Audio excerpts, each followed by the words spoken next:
Saludo muy especial para todos ustedes. Yo soy Holman Guevara. Ojo con estos datos que les voy a dar hoy. La Corte Constitucional se manifestó y se pronunció ayer y hoy lo propio lo hizo el Consejo de Estado. Ayer la Corte Constitucional, en la cual nosotros los colombianos teníamos una gran esperanza de que declarara inexequible la reforma pensional, pues los magistrados están asustados.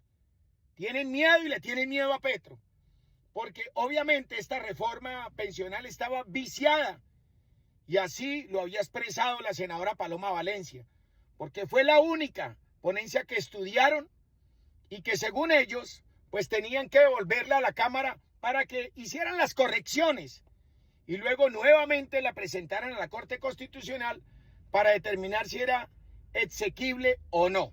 En ese orden de ideas, los magistrados de la Corte Constitucional empezaron a temblar por miedo a Petro. Esta reforma pensional no podía ir en Colombia. Estaba viciada, estaba extralimitada en tiempos. Así lo recita la demanda que presentó la senadora Paloma Valencia. Hoy el Consejo de Estado, que parece que también le tiene miedo a Gustavo Petro, pues de forma provisional suspende el decreto del presidente Gustavo Petro, donde convoca a elección de una consulta popular. Pues el Consejo de Estado lo suspende de forma provisional porque determina, dicen ellos, que hay 18 demandas, de las cuales 12 han sido presentadas por congresistas, donde consideran la nulidad de este acto y este decreto, y además determinan y exigen medidas cautelares. Con esto, el decreto 0639 del 2025 de Gustavo Petro, en donde se convoca vía decreto una consulta popular, por ahora queda suspendido. Con estos dos datos, lo que les estamos diciendo a los colombianos es que los magistrados tienen miedo, están dudosos. Primero, lo de la reforma pensional que devolvió a la Corte Constitucional, y lo que tenía que haber hecho era negar y anular esta reforma pensional. Hoy podemos decirle con tranquilidad que por lo menos sigue con vida los administradores de pensiones privados. Importante que el país tenga claro que esta lucha sigue y que no vamos a desistir. Es muy importante que tengan en cuenta que el señor Gustavo Petro Urrego tenía como excusa la reforma laboral para convocar la consulta popular. Ayer el Congreso aprobó la reforma laboral, óiganlo bien, aprobó la reforma laboral, y el señor Gustavo Petro persiste en la consulta popular.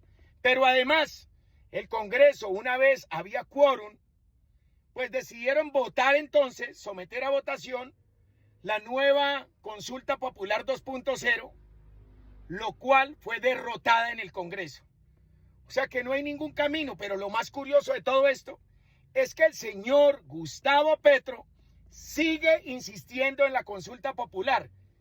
Si la consulta popular había sido convocada porque no le aprobaban la reforma laboral, se le aprobó la reforma laboral, entonces ¿por qué sigue con el cuento de la consulta popular?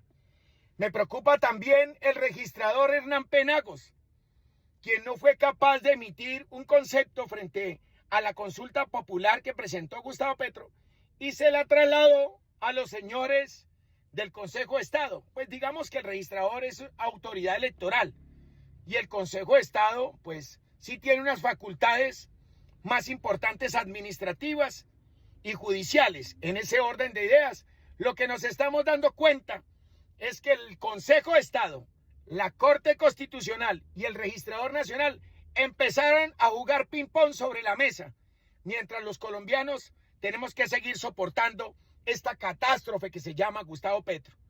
Ahora salió que iba a demandar al señor registrador Hernán Penagos.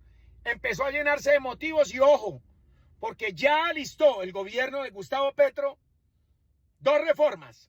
Iba a presentar la primera, reformas tributarias, donde pretende recoger entre 16 y 22 billones de pesos. Ojo, porque por una cosita así de chiquita destruyeron el país. Y Petro se ha limpiado el trasero con todos nosotros y nosotros seguimos en esa lenidad y en esa pasividad. Me parece muy importante que tenemos que reflexionar. Para terminar, a mí me parece muy triste que el país haya tenido que reaccionar de forma colectiva y solidaria en esta catástrofe y en este acto canalla y miserable contra Miguel Uribe. Y que para que en este país hayan transformaciones y los colombianos reaccionen, tiene que entonces existir un mártir. A mí me duele mucho que hayan tenido que atentar contra Miguel Uribe para que el país hoy se tome de las manos, se unan y se tomen de las manos con fuerza para resistir esta avalancha de decretos y reformas y destrozos del señor Gustavo Petro. Seguimos firmes. Me duele mucho lo que está pasando en Colombia, me duele mucho la salud y me preocupa la salud de Miguel Uribe, pero es muy triste que tenga que haber un mártir para que los colombianos reaccionen. Un abrazo para todos. Yo soy Goldman Guevara, uribista de la cuna hasta el cajón. Dios me los bendiga siempre.